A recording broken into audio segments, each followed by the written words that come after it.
Let's quickly look at a conversation that demands national and continental attention. The resurgence of Boko Haram and its ripple effects across Nigeria and neighboring African states, from Borno to Shiroro, from Cameroon's far north to the tri-border region of Nigeria, Niger, and of course not forgetting to Benin. The insurgency appears to be more brutal, more strategic, and more destabilizing than ever. Now, after being weakened by years of clashes with rival Boko Haram factions, Islamic State West African province, ISWAP, Jama'tu, Ahlis, Sunna, Lidda'awati, wal-Jihad, JAS, is making a comeback in the Lake Chad Basin. Cameroon, Chad, and Niger. Nigeria's intensified national counter-terrorism operations and coordinated aerial and ground assaults have slowed down ISWAP's Camp Holocaust campaign. But the focus on ISWAP has allowed JAS to regroup and bolster itself. Now, join us this morning to shed more light on the sector that appears to have regrouped in recent times. The security consultant, Mr Oluwafemi Aratokun-Ale. A warm welcome to you and thanks for joining us on Breakfast Central. Yeah, good morning. Good morning, and thank you for having me. Good morning, Nigerians. Now, what would you attribute to the resurgence of Boko Haram's JS faction, and why now? Let us start from this very angle, and I want you to bear with me for this little introduction I will be doing as regards to the resurgence in security in Nigeria and insecurity in Nigeria today. Number one, it is not something that has just been developed right now, or what we're just seeing newly right now. It has been on ever before the creation of Nigeria, ever before independence. That's fine. However, what has led to all this? Number one, we have to look at the root causes, which is poverty and unemployment in Nigeria today. Equally, we have to look at the religious strategic style of what our religious leaders are actually doing. And we have to equally look at how do we, convey and, understand the fact that, look, if we have unemployment, it's going to create insecurity. And if we now put ethnicity and religious into all this because of political tension or because of political gains, we're going to be having insecurity in the country. And who are those that will definitely create the tension? The political leaders, the religious leaders, the obas and all the rest, the emirs and all the rest, the obis, everywhere we have leaders, they are the people that will definitely create insecurity, but we're equally shying away from letting the fact that they are the cause of all this. Not that youths are just coming up and carrying guns. Guns are not easy to buy. Guns are not cheap. Weapons are not cheap to buy. So the question is this: who is responsible for all this insecurity we've been having, and who are those making gains out of all this?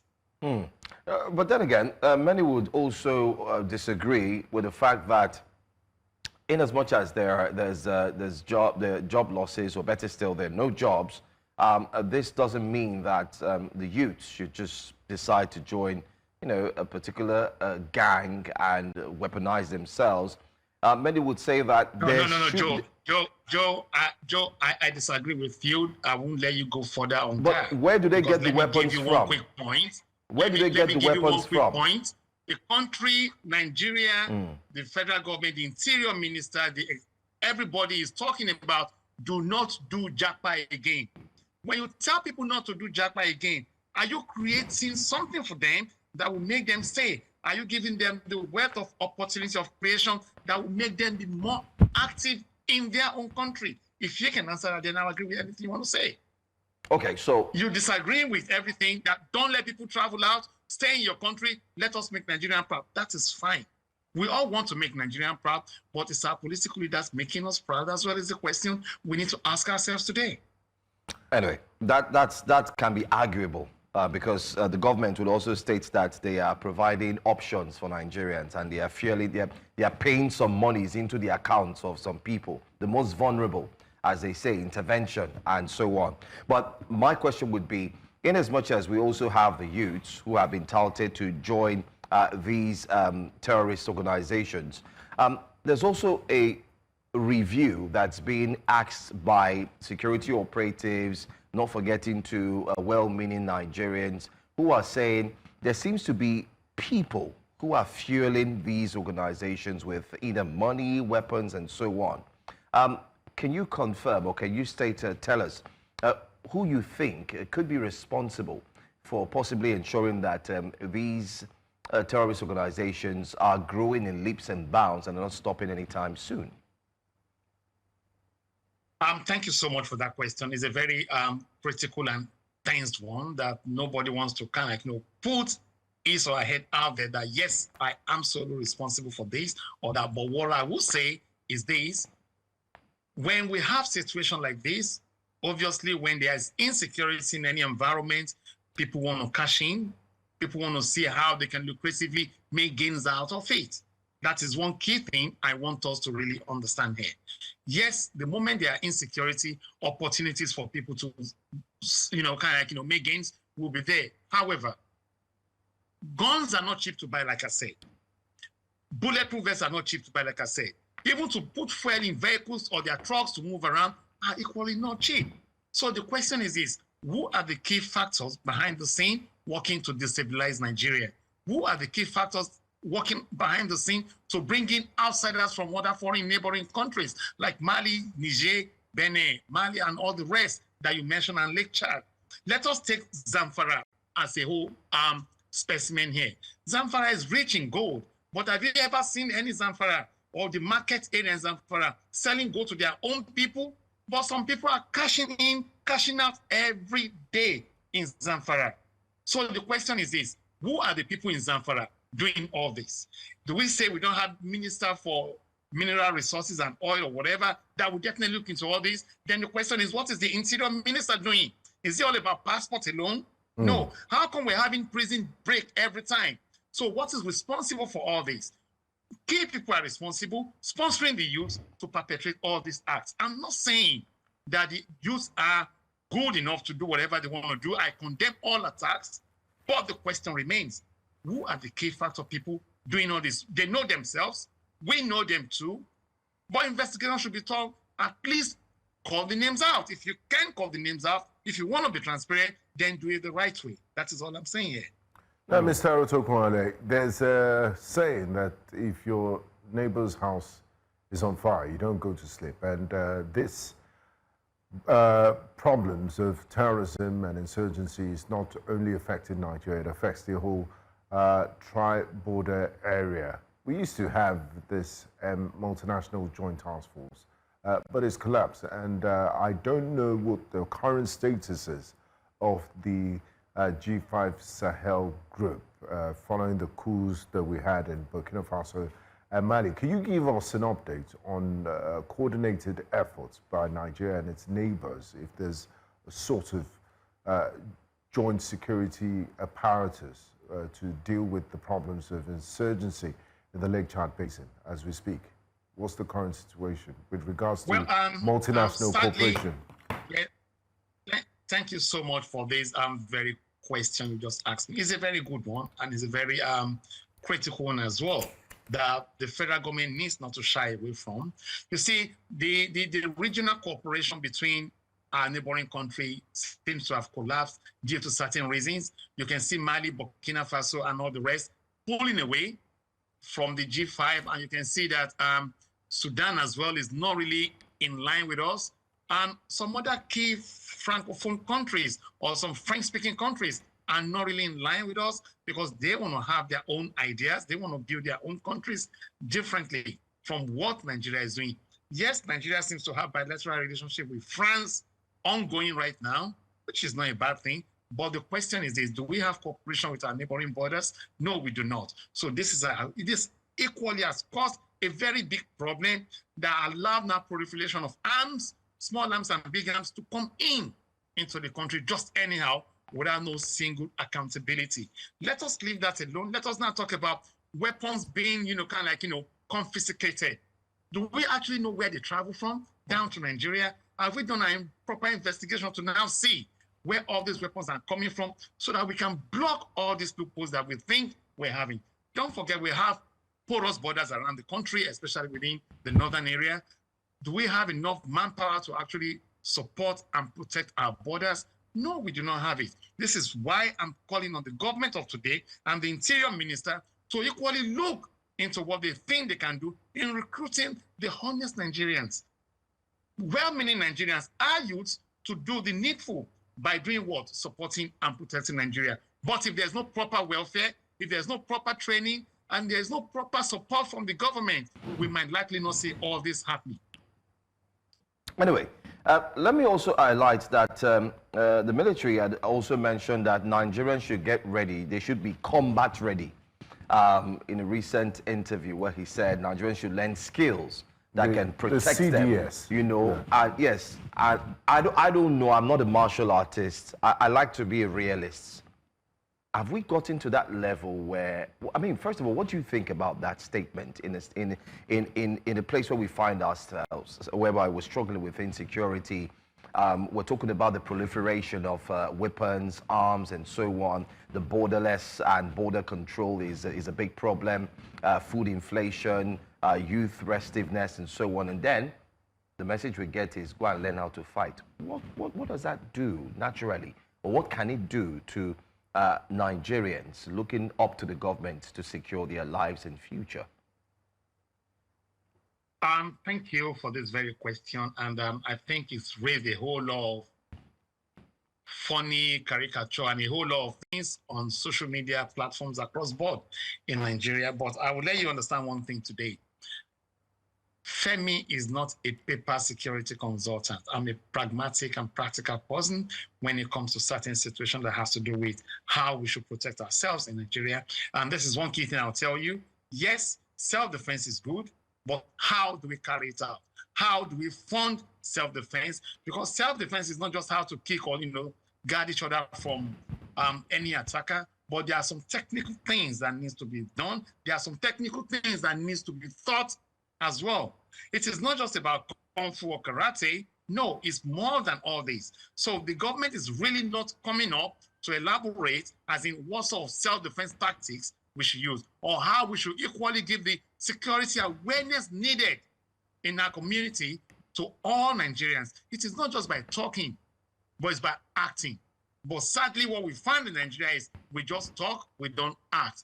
And the moment you want to act, the same people telling you to do this will tell you, oh, we do not have the budget. So the question is this, where do we find ourselves?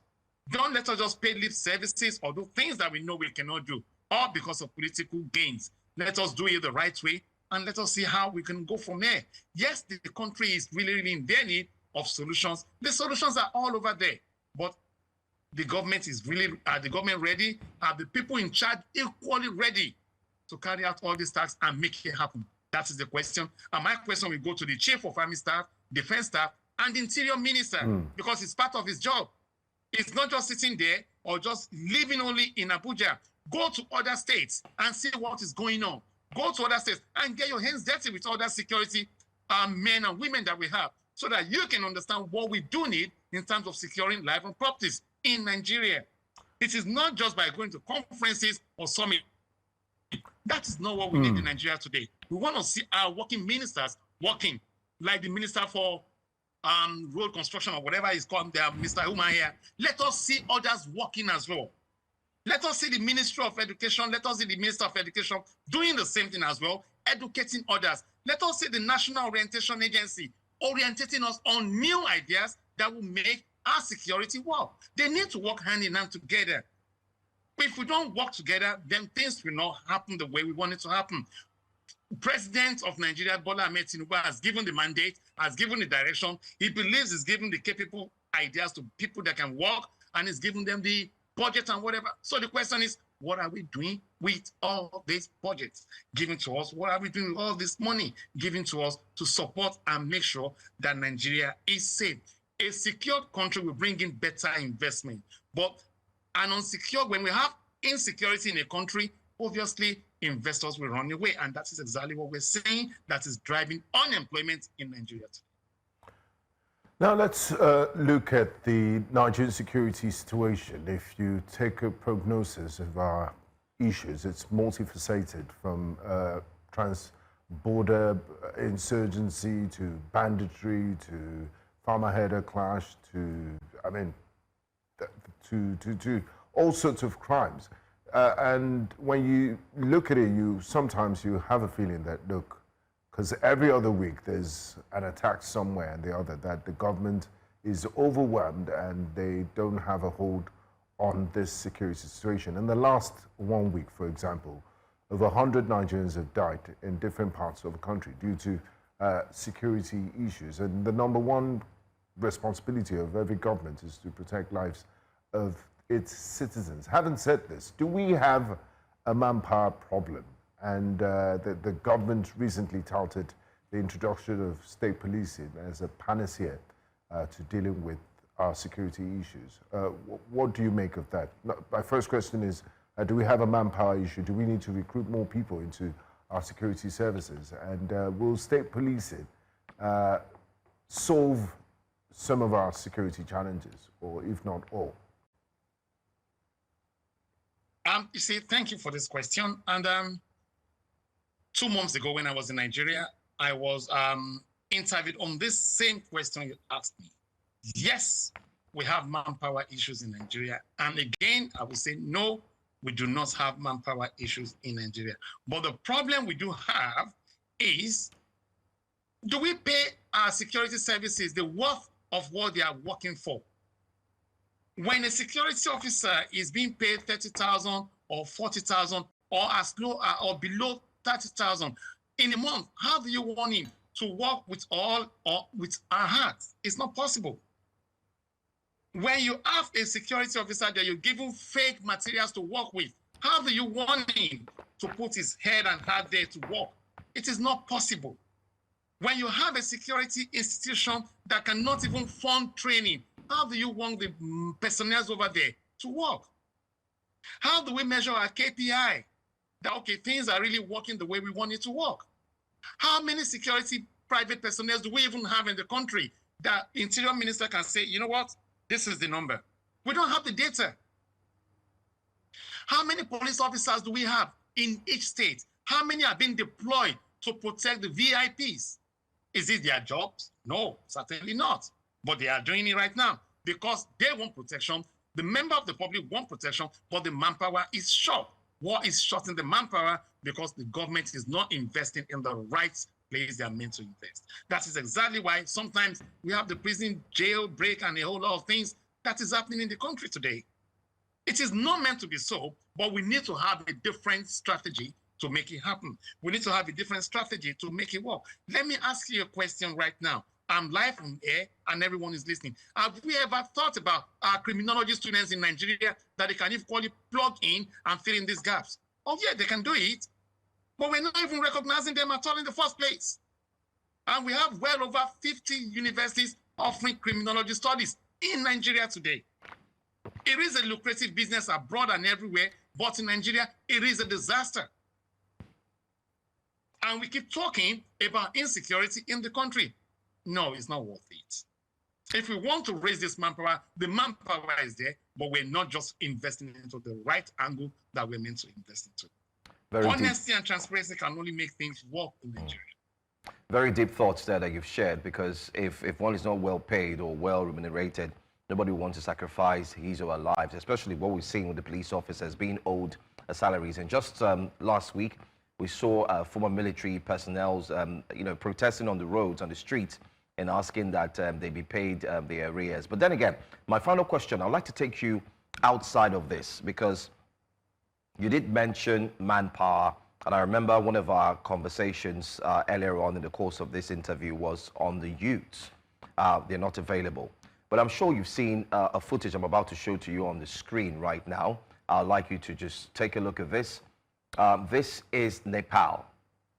And as a security expert, the incidents taking place in Nepal means so much to you. I'm very certain about that, because all security experts will be looking into this, trying to study what led to this and so on, so that when you're called in, when you're called in for consultations, I'm sure this will also be a yardstick in terms of your instructive or instruction courses used as a yardstick to explain to people. But then again, the aim of showing this video is to show what youth restiveness has led to in Nepal.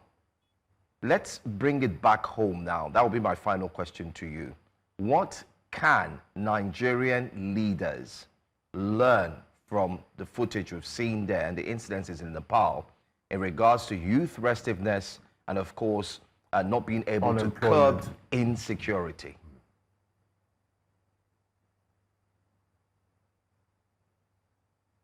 I believe all you're... political leaders, irrespective of who you are watching, and they are looking at all these footages, and they are equally thinking, what is our next move? What do we do? How do we do it? In France today, the same hostility is ongoing, but every single country seems to have a way to counter all these issues. My thing is this: in Nigeria, we have not heard anything from the NSA.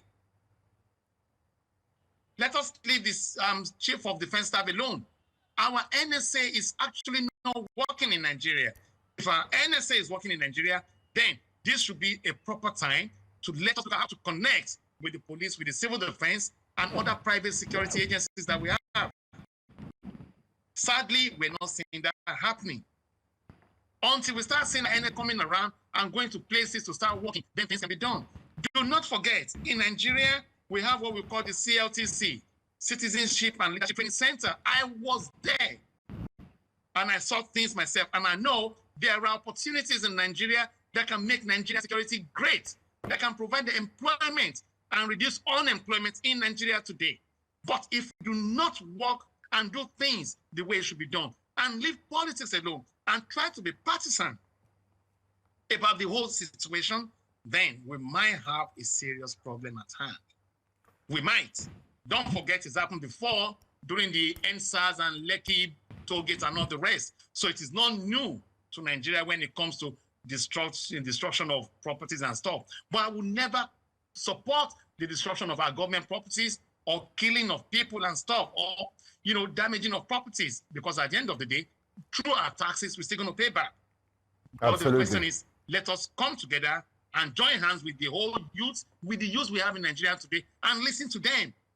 Listen to what they are saying, and ditch politics for now and do the proper job. You mentioned yourself that your car got broken into the pothole. So you know how you're going to be feeling right now. Absolutely. The mechanic is going to be happy that you're bringing it down there. And again, the materials they're going to be buying, how are you sure the materials are even real? So we have a whole lot of problems that we need to start looking into that might even frustrate you, that, you know what, I don't care what is going on, but let us care about Nigeria and let us make Nigeria proud. All I'm asking the government for is simple: do the right thing, change your strategy. If you don't have ideas, call people with ideas and let them give you ideas and scrutinize and pick up whatever you think is the right one to do to help the country. That's what I want to take. Thank you so much for your time and insights, Mr. Oluwafemi Aratokun-Ale, security consultant. Thanks for your insights on Breakfast Central. Thank you. Thank you so much.